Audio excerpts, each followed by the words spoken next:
and in this training, we'll be laying the groundwork to understand the world-class tools of Kajabi.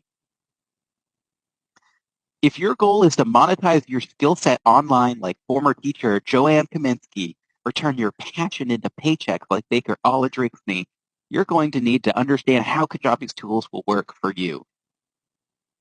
If you have any questions after this training is over, write them down so you can ask them in our Q&A on Friday. Before we dive in too deep, I want to reiterate the importance of having your basic business plan in mind as we go through the training.